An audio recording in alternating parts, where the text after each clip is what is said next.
What's up guys, welcome back to my channel for another episode of On the Shelf, a show where I like to experiment with different posing and display options with my collection in the hopes to give you guys some ideas for your own displays. So if that sounds interesting to you, stick around because today I'm bringing to you my Hot Toys Infinity War display. But before we get started, do us a favor would ya, hit that like button, notification bell and subscribe to the channel. Now let's get to it.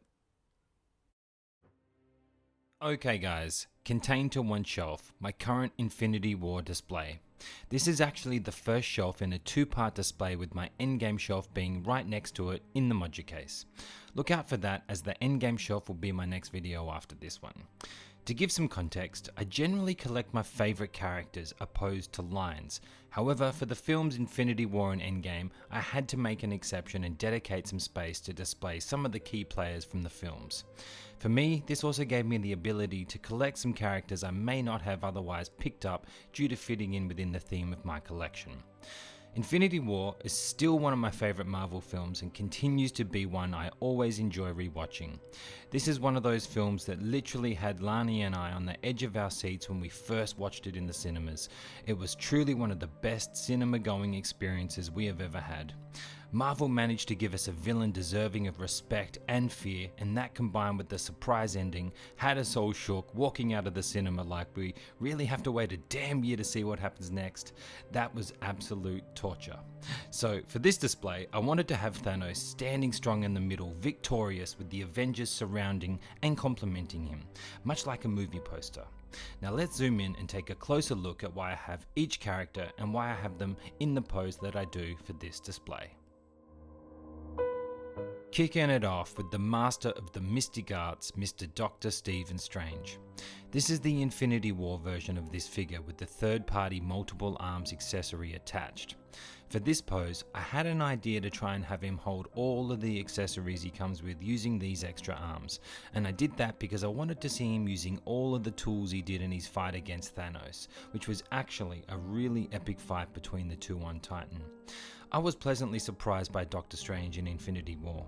After a strong origin story coming into this movie, he held his own bantering with Tony, and as I said, he stepped up against Thanos more than I thought he would, which for me made it worth it to add him to the collection to keep as a reminder of that part he played in the Infinity Saga. If you have this particular version of Strange, I would recommend the extra arm accessories if you can find it, as I feel they can add a lot of presence to the figure when posed correctly. However, I will say they are a pain in the ass to work with though. They don't sit well on the flagpole and the arms are either stiff or they're loose, so when posing the arms it did take a minute to get this look how I wanted. Moving on to Mr. Peter Parker in the Iron Spider suit made for him by Tony Stark. I think the way they introduced this suit made sense within the story of that film, which was great. But at first I wasn't sure about that colour scheme. However, the more he wore it going into No Way Home, the more it grew on me, and now I have fond memories of this suit. I especially like displaying him with the spider leg attachments, like I have here, as I think they are badass and allow for a lot of different posing options. For this pose, I have him being pretty dynamic, sure to leave creasing in the hips and legs.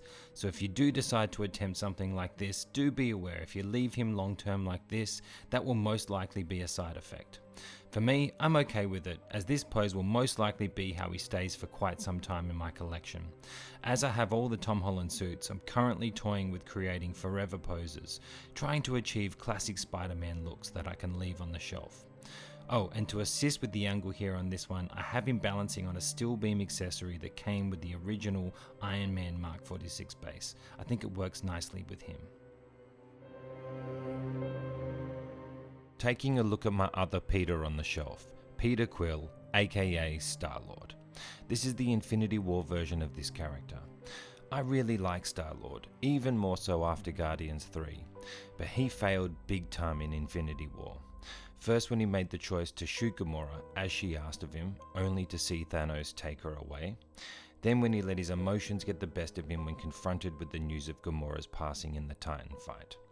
So, for the pose, I have him using the effects that he comes with to replicate the moment when he worked with Strange to get to Thanos by jumping up the magic. Except for my version, I have him reaching out, trying to blast him, failing as only bubbles come out from the pistol while Thanos takes his love Gamora away. This for me sums up his efforts. He tried his best, but failed, just like everybody else in Infinity War. Moving down to Gamora. This is the Guardians of the Galaxy Volume 2 version of this character. I'm a big fan of Zoe Saldana in many of her films she's made, but to be fair, especially Gamora. She played an intricate role in the Infinity Saga and a tragically essential part of Thanos' conquest in Infinity War. It was a big moment when he killed her to get the Soul Stone. The loss of her character hit home and meant something. So for me, when deciding how I wanted to display her, it just felt right to try something different, something more somber if possible. So for the pose, I have her with Thanos holding her left arm while she walks forward, and by doing that I'm trying to replicate that feeling of her walking away from Peter, accepting her fate. To sell this look, I have her looking down and back while reaching back slightly with her right hand. You know, originally I was going to have Peter standing in the back, having just let her go, reaching out as well, like touching fingers. But it just didn't work visually as a whole in the display, as he would have been hidden by Thanos when viewing it from front on. I still think though this conveys the feeling I was going for. Moving over to the other daughter of Thanos, Nebula. This being the version from Infinity War. Another character that had key moments in the film and I feel deserved a spot in the collection. I have really enjoyed her character arc in the MCU, being beautifully capped off in Guardians 3. She's a very tortured character who always seemed to be in Gamora's shadow when it came to Thanos. She felt like she was a throwaway, to be used and abused, like he wouldn't have hesitated if it was her that he had to throw over the cliff to get the Soul Stone. So when it came to figuring out how I wanted to display her on the shelf, along with Thanos, I played off how I wanted him to be displayed. I wanted him in the middle victorious, Gamora out in front, Nebula in the back in the shadows. This for me, when I look at the display now, just by having her in the back lurking, combined with everybody together, reminds me of her and where she was at this point in her story. The big guy, one of my favorite villains. Set up here in the middle of the display on purpose, as this is my tribute to Infinity War, and for that, he needed to be in the middle, victorious. When it came to building this display, my starting point was Thanos. He won this time around, and I wanted to honor that on the shelf. So we have him here surrounded by his daughters, smug and confident, not fazed by any of our heroes that surround him, especially Quill in the back there. I think Thanos and his story arc are written extremely well, and by the end of Infinity War, no doubt about it, we know how much of a threat he was. That film is a top 3 Marvel film for me, and something we always love rewatching, and a big part of that is because of Thanos and his story. When it comes to this figure, Hot Toys nailed this sculpt and the angry sculpt he comes with. It's a shame really that you can't display both at the same time. The figure overall definitely has presence and is worthy for any Thanos fan. An absolute beast. Let's take a look at the God of Thunder, Thor, with a custom-wired cape from Unreal Toys. For me, Ragnarok and Infinity War is peak Thor. His humour was on point and he had great banter with StarLord and the Guardians all throughout, which really worked well considering all of the loss he experiences in the film. From Loki, Heimdall and lots of his people to not saving the day at the end of the film like he, and I, to be fair, expected him to. He had great moments in Infinity War. I personally love it when he goes on the quest to build Stormbreaker with Groot and Rocket and then shows up at Wakanda and takes tons of enemies out. That was a straight up hero moment right there, kids. The way they were depicting everyone getting overrun by the army to then have the Bifrost appear and see Stormbreaker fly out and take out everyone and come back to Thor with Groot and Rocket. The way they have the music crescendo and cut to the team all looking at him in awe is such an amazing moment for Thor. When he says, "Bring me Thanos," and jumps up to lay the smackdown, come on guys, you know it, it's bloody epic. Just having this figure reminds me of that moment alone. Moving over to the one and only Steve Rogers. This is the Infinity War version of him too, most notably because of the head sculpt with the beard that he had in the film.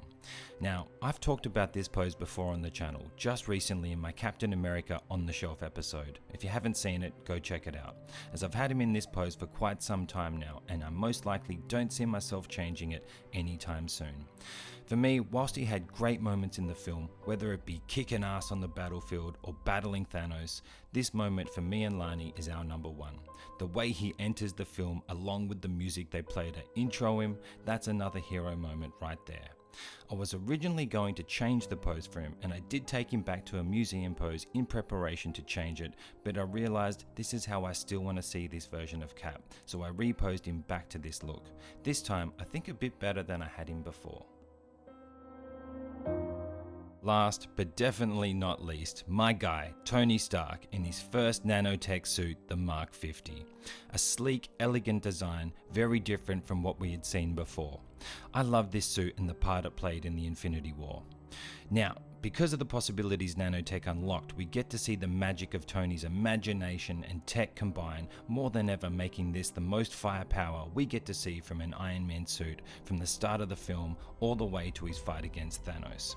For this pose, I went back and forth at first on what I wanted to do with him until I decided on looking at the space and realizing he'd be better suited to be low down at the front of the shelf, blending in with Thor and Cap as the big three at the end of the shelf.